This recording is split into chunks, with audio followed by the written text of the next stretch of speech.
Dr. Marcus Webb had been expecting another routine day of cataloging ancient pottery shards and arguing with the excavation site's temperamental atmospheric processors. What he hadn't been expecting was to accidentally wake up someone who'd been taking a very long nap in what appeared to be a coffin made of crystallized starlight. The discovery occurred in the deepest level of the Aethoni ruins on Nethys, where Marcus had been leading the most ambitious xenoarchaeological excavation of his career. The Aethoni had vanished from known space over 3 centuries ago, leaving behind cities of impossible beauty and technology that modern science still couldn't fully understand. Finding an intact burial chamber was the kind of career-defining moment that archaeologists dreamed about.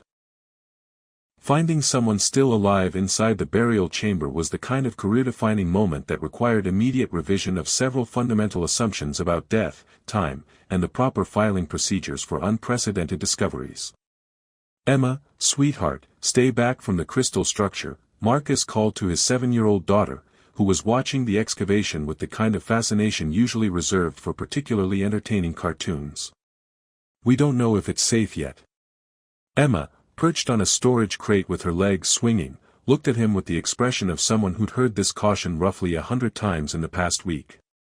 "Daddy, you said the same thing about the floating crystals yesterday, and they just made pretty music when I touched them." "The floating crystals were not containing what appeared to be a preserved person," Marcus replied, adjusting his scanner settings to get better readings on the crystalline chamber. "There's a significant difference between musical rocks and alien time capsules." The chamber itself was a marvel of engineering that made Marcus's archaeological training feel woefully inadequate. Crystalline walls contained swirling patterns of energy that seemed to flow like liquid light, maintaining perfect stasis for whatever, or whoever, rested inside. Through the translucent material, he could make out the form of what appeared to be a woman, her features unmistakably alien but hauntingly beautiful. "Is she sleeping, Daddy?" Emma asked, sliding off her crate to get a closer look despite his warnings about safe distances. "I don't know, sweetheart," Marcus admitted, running every scanning protocol he could think of. "The readings are unlike anything I've seen before. The energy patterns suggest active biological processes, but that should be impossible after centuries of stasis." Emma pressed her face against the crystal surface with the fearlessness that only children possess when confronting the impossible. She looked sad, she observed with the kind of directness that always caught Marcus off guard. Marcus looked more carefully at the figure within the crystal, noting details he'd missed in his initial excitement about the discovery. The woman's expression, even in stasis, carried what could indeed be interpreted as profound sorrow. Her clothing suggested high status, but her positioning within the chamber seemed less like honored burial and more like imprisonment. "You might be right," he said quietly, then activated his recording equipment. Day 15, Nethys Excavation Site 7. Dr. Marcus Webb recording. "We've discovered what appears to be an Aethoni preservation chamber containing a living subject. The energy readings are consistent with active stasis rather than post-mortem preservation." The scanner in his hands began emitting increasingly urgent beeping sounds that suggested whatever was happening inside the crystal chamber was accelerating beyond the parameters of normal archaeological investigation. "Daddy," Emma said with the tone she used when she wanted his immediate attention, "the crystal lady is opening her eyes." Marcus looked up from his instruments to find that Emma was absolutely right. The figure within the chamber was indeed awakening, her eyes opening to reveal an iris color that seemed to shift between silver and violet depending on the light. Those eyes focused immediately on Emma's face pressed against the crystal surface, and Marcus saw recognition dawn in them, not of Emma specifically, but of what she represented. The chamber's stasis systems began failing with the kind of systematic shutdown that suggested either critical malfunction or completion of a pre-programmed sequence. The crystalline walls started dissolving, releasing centuries of contained atmosphere in a rush of air that smelled of ozone and something floral that Marcus couldn't identify. "Emma, get back," Marcus said, moving between his daughter and the collapsing chamber while trying to maintain his scientific objectivity about what was clearly becoming a first-contact situation. The woman emerged from the dissolving crystal with the careful movements of someone testing long-unused muscles. She was tall, elegant, and unmistakably alien, her ears swept back in graceful points, her skin carried a subtle luminescence, and her presence filled the excavation chamber with an energy that made Marcus's equipment register readings he'd never seen before. When she spoke, her voice carried the musical quality characteristic of Aethoni vocal patterns, but Marcus was surprised to hear recognizable words mixed with the alien sounds. "Child," she said, her accent making the English words sound like music, "human child." How long?" Marcus activated his translation protocols while trying to process the implications of an Aethoni who spoke human languages.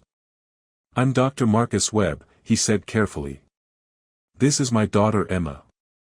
You've been in stasis for approximately 300 years. The woman's expression shifted through a complex range of emotions: grief, relief, confusion, and something that might have been hope. 300 years, she repeated, then looked directly at Emma with an intensity that made Marcus's protective instincts activate. "And there are still children?" "Yes," Marcus said, uncertain where this conversation was heading. "There are still children. Many children. Across many worlds." The woman moved closer to Emma with the kind of cautious reverence usually reserved for approaching something sacred. Emma, displaying the fearlessness that consistently gave Marcus heart attacks, reached out to touch the stranger's hand. "You're really pretty," Emma said with typical 7-year-old directness. "Are you a princess? You were sleeping in a crystal castle like in fairy tales." The woman's eyes filled with what Marcus realized were tears, though they seemed to contain flecks of light that suggested even Aethoni biology differed from human norms in unexpected ways. "No, little one," she said, her English improving as she spoke. "I was not sleeping. I was punished. Buried. For failing to be worthy of children like you." Marcus felt his archaeological excitement battling with growing concern about the situation his daughter was now part of. Punished? For what? The woman looked at him with an expression that carried centuries of shame and pain. "I am Lyanna of the Aethoni. I was entombed because I could not bear children. My people believed my emptiness would contaminate others." The excavation chamber fell silent except for the hum of Marcus's equipment and the sound of Emma processing this information with the kind of matter-of-fact acceptance that children applied to all new information. "That's silly," Emma announced finally. "My daddy says some people have babies and some people don't, but that doesn't make them bad. It just makes them different." Lyanna stared at Emma as if she'd just spoken words that challenged fundamental truths about the universe. "Your father teaches you this?" "My daddy teaches me lots of things," Emma said proudly. "He says every person is important whether they can have babies or not. He says what makes people special is how they love other people." Marcus watched Lyanna's expression transform as she processed Emma's words, seeing what appeared to be the first hope he'd witnessed in her silver-violet eyes. "Your father," Lyanna said carefully, "sounds like a wise man." "He's the best daddy in the whole galaxy," Emma declared with absolute certainty. "But he gets sad sometimes because I'm sick and he can't fix me." Marcus felt his heart clench at Emma's casual reference to the genetic disorder that was slowly killing her, the condition that had brought them to this remote research station in hopes of finding treatments that human medicine couldn't provide. Lyanna's gaze shifted between Marcus and Emma, understanding passing across her features. "Sick," she repeated. "Your child is ill." "A rare genetic condition," Marcus said quietly. "We're running out of options for treatment." For the first time since awakening, Lyanna's expression showed something other than sorrow or wonder. It showed determination. "Dr. Webb," she said, her voice carrying new strength, "perhaps we can help each other. Learning to communicate with someone who'd been asleep for 3 centuries while your 7-year-old daughter provided running commentary on the process turned out to be more educational than Marcus had anticipated." Emma had appointed herself as official translator, despite speaking exactly 0 words of ancient Aethoni, and her interpretations were creative enough to make diplomatic relations with long-lost civilizations significantly more interesting than his xenoarchaeology training had prepared him for. "She says the glowing flowers in her memory taste like purple," Emma announced after listening to Lyanna speak in melodic Aethoni syllables for several minutes. And she thinks Daddy's beard is funny but in a good way. Marcus looked up from the translation software he'd been desperately trying to calibrate. Emma, sweetheart, I don't think that's what she actually said. How do you know? Emma asked with the logic of childhood. You can't speak Crystal Lady language. Lyanna, who had been observing their interaction with fascination, made a sound that Marcus was learning to recognize as Aethoni laughter. The small one understands more than your machine, she said in careful English. I was speaking of nourishment protocols for offspring development. Your child translates this as, purple flowers. Emma has a very creative approach to language, Marcus explained, making notes about Lyanna's improving English comprehension. She tends to translate everything into concepts that make sense to her personal experience. This is efficient, Lyanna said thoughtfully. Aethoni young were educated through direct knowledge transfer. They did not develop individual interpretation methods. Marcus paused in his documentation. Direct knowledge transfer. Like telepathy. Biological programming, Lyanna corrected. Information inserted directly into developing neural structures. Very efficient. Very. She paused, searching for words. Very limiting. Emma, who had been exploring the ruins of Lyanna's crystal chamber, held up something that looked like a crystalline tablet covered in flowing symbols. Look. Pretty writing. Lyanna's expression changed dramatically as she saw what Emma was holding. That is, those are medical archives. Fertility enhancement protocols and genetic optimization procedures. Her voice carried a mixture of wonder and pain. I had forgotten they were sealed with me. Marcus felt his archaeological instincts warring with his parental desperation. The medical knowledge of a civilization that had achieved biological stasis could potentially help Emma, but trusting alien technology with his daughter's life required a leap of faith that challenged every scientific protocol he'd ever learned. Lyanna, he said carefully, can you tell me more about your people's medical capabilities? Specifically regarding genetic disorders. Lyanna took the crystal tablet from Emma with reverent care, her fingers moving across its surface in patterns that activated holographic displays filled with biological schematics that made Marcus's brain hurt just looking at them. The Aethoni achieved mastery over biological form, she said, her tone carrying the weight of complicated history. We could repair genetic damage, enhance physical capabilities, extend life indefinitely. We became obsessed with perfection. What happened to your people? Marcus asked, though he suspected the answer would be complicated. Perfection, Lyanna said simply. We modified ourselves so extensively that we lost the ability to reproduce naturally. The genetic manipulations that made us beautiful, intelligent, and long-lived also made us sterile. Within 2 generations, births became so rare that each child was treated as sacred. Emma looked up from examining another crystal tablet. But you couldn't have babies, so they buried you alive. That's the meanest thing ever. Lyanna knelt to Emma's eye level, her expression gentle. My people believed that those who could not create life were spiritually corrupted. They thought my condition might spread to others if I remained in society. That's stupid, Emma declared with the absolute moral certainty of childhood. My daddy's friend Sarah can't have babies, but she's not corrupted. She just makes really good cookies and helps at the animal shelter. Marcus watched Lyanna process this information, seeing her worldview adjusting to accommodate concepts that her civilization had never considered. Your people accept individuals who cannot reproduce. Of course, Marcus said. Fertility doesn't determine someone's value or contribution to society. People find meaning and purpose in thousands of different ways. Lyanna stood slowly, the crystal medical archives glowing brighter in her hands. Dr. Webb, your daughter's genetic condition, may I examine the medical data? Marcus hesitated, then activated his portable medical scanner and transferred Emma's complete medical history to the translation interface. Watching an ancient alien review his daughter's case files felt surreal, but Emma's deteriorating condition meant conventional treatments had already failed. Fascinating, Lyanna murmured, studying the holographic displays. This genetic sequence, it is similar to conditions we encountered during our enhancement experiments. The cellular degradation follows patterns we learned to correct. You've treated similar conditions? Marcus asked, hope and caution battling in his voice. Not treated, Lyanna corrected. Prevented.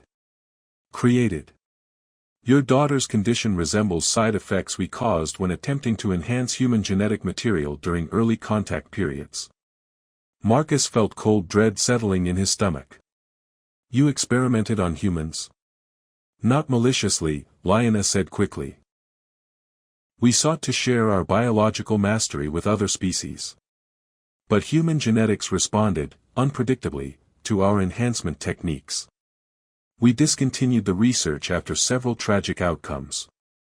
Emma, oblivious to the heavy implications of this conversation, had discovered how to activate more of the crystal archives and was cheerfully making holographic anatomical charts appear and disappear with her touch.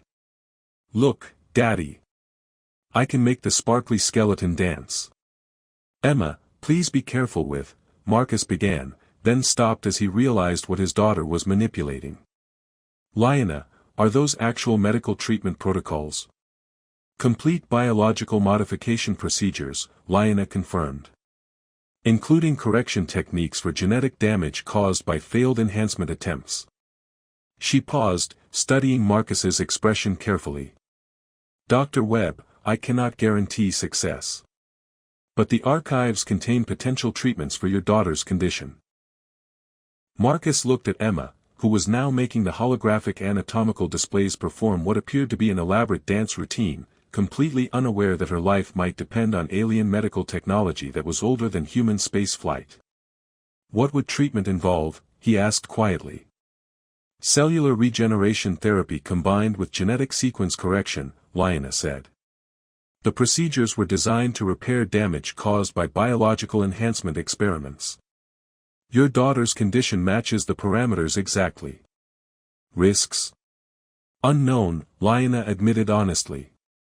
The original procedures were designed for Aethoni physiology. Adapting them for human biology would require extensive modification and testing. Emma looked up from her holographic games. Are you talking about making me better? Because I heard you using your serious voices. Marcus knelt beside his daughter, choosing his words carefully. Lyanna has medical knowledge that might help your condition, sweetheart. But it would be different from the treatments we've tried before. Emma considered this with the gravity she applied to all important decisions. Would it hurt? Lyanna answered before Marcus could speak. I would not allow harm to come to you, little one. If we attempted treatment, I would ensure your safety above all other concerns. Even above your own safety? Emma asked with the directness that consistently amazed Marcus.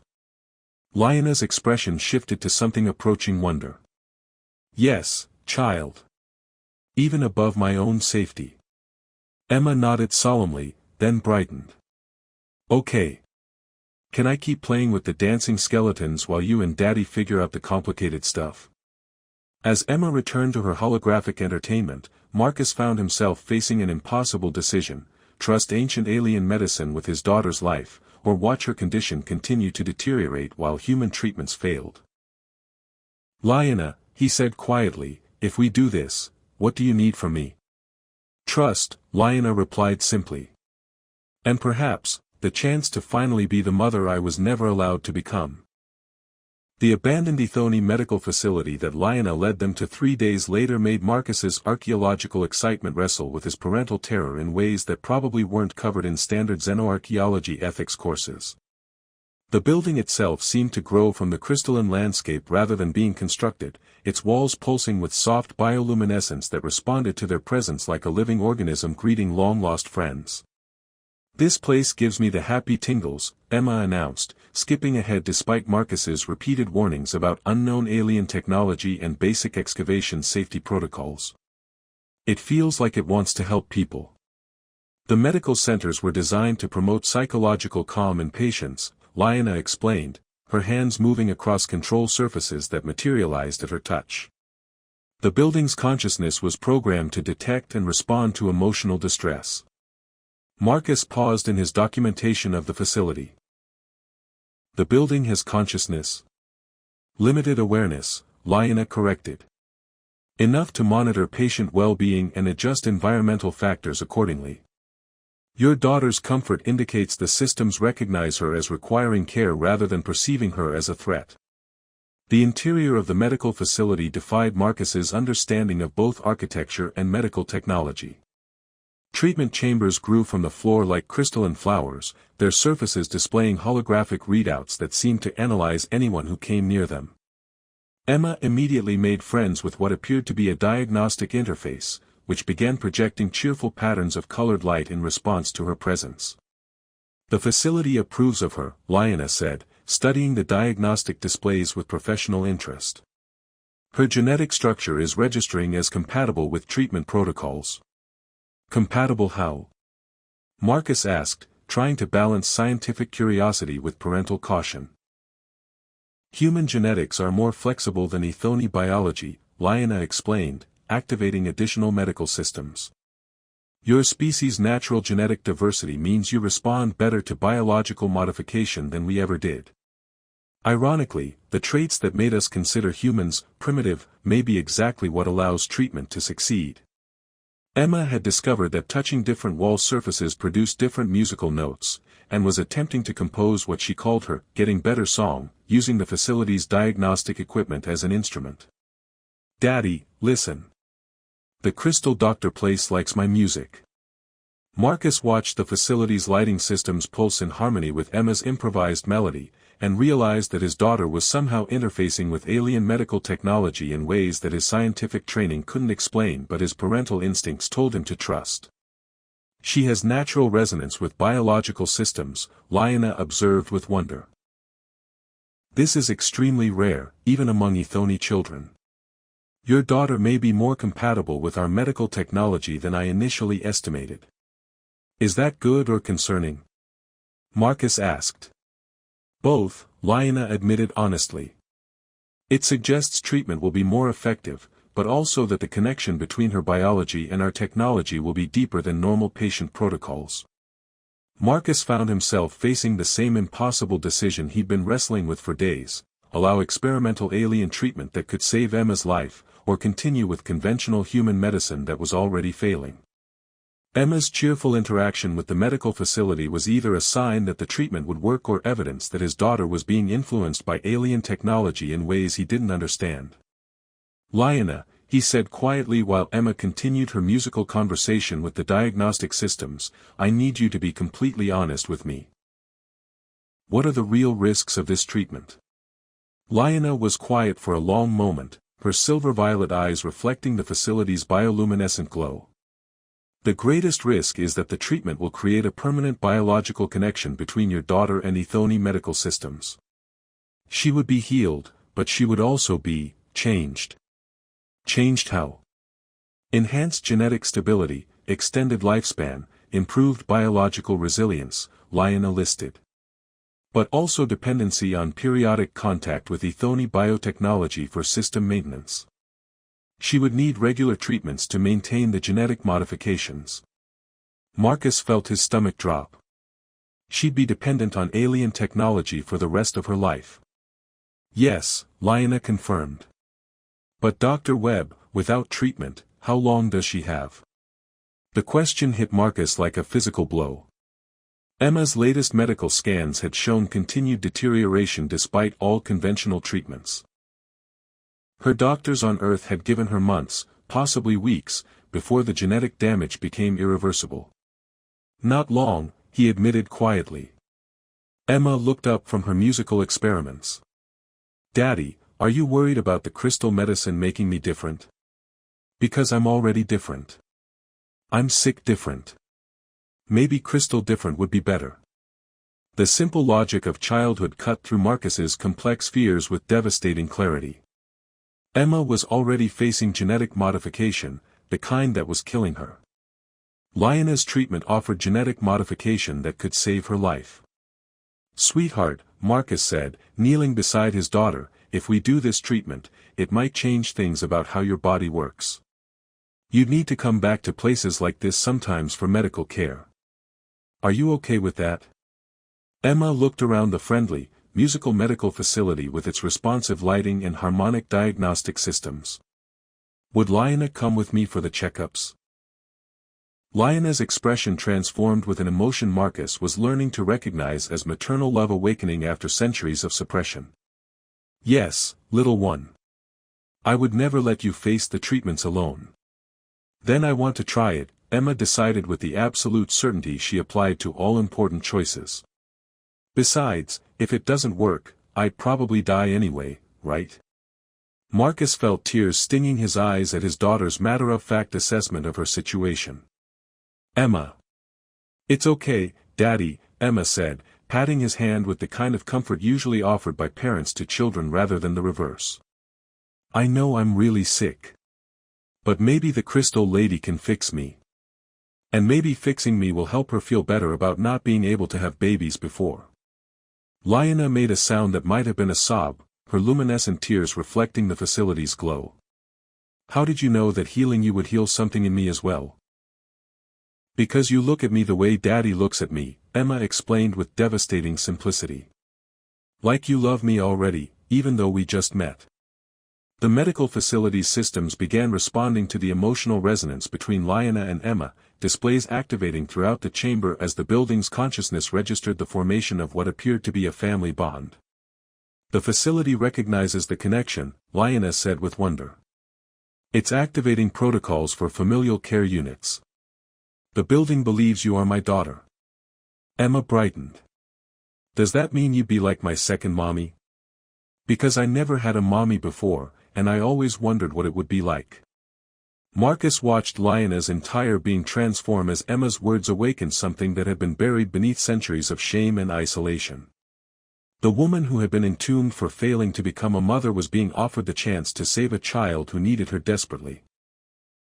Yes, little star, Lyanna whispered, using what Marcus realized was an Aethoni endearment. I would be honored to be your second mother. The treatment chamber fully activated around them, its systems preparing to heal both Emma's genetic damage and Lyanna's ancient wounds through the simple act of creating the family that neither had thought possible. Dr. Webb, Lyanna said formally, do I have your permission to treat your daughter? Marcus looked at Emma, who was glowing with happiness at the prospect of having a mother for the first time in her short life, then at Lyanna, who was discovering that her greatest shame might become her greatest gift. Yes, he said simply. Heal her. The Aethoni treatment process turned out to be less like surgery and more like watching two people have a very intimate conversation conducted entirely in bioluminescent patterns and harmonic frequencies that made Marcus's recording equipment produce sounds like digital whale songs. Emma lay in what appeared to be a crystalline medical cradle while Lyanna's hands moved above her in complex patterns, guiding energy flows that Marcus's scanners registered as impossible but were clearly working. It tickles, Emma reported cheerfully from the treatment chamber. Like sparkly butterflies dancing in my bones. The genetic repair nanites are integrating with your cellular structure, Lyanna explained, her concentration divided between monitoring the treatment and reassuring her patient. They will correct the damaged sequences and strengthen your genetic foundations. Marcus watched his daughter's vital signs improve in real time, her cellular regeneration rates climbing to levels that should have been medically impossible. Her metabolic readings are off the charts. Is that normal? For the integration phase, yes, Lyanna said, then paused as something unexpected appeared in the treatment data. However, there is a complication I did not anticipate. Marcus felt his heart stop. What kind of complication? The genetic repair process is requiring more energy than the standard protocols provide, Lyanna said, studying the holographic displays with growing concern. Emma's genetic damage is more extensive than the original scans indicated. To complete the healing, the treatment needs additional biological energy to fuel the cellular regeneration. What does that mean? Marcus asked, though he suspected the answer would involve choices he wasn't prepared to make. It means I need to provide my own life force to complete her healing, Lyanna said simply. The treatment will create a permanent biological bond between us, making me truly her mother in ways that transcend genetics or adoption.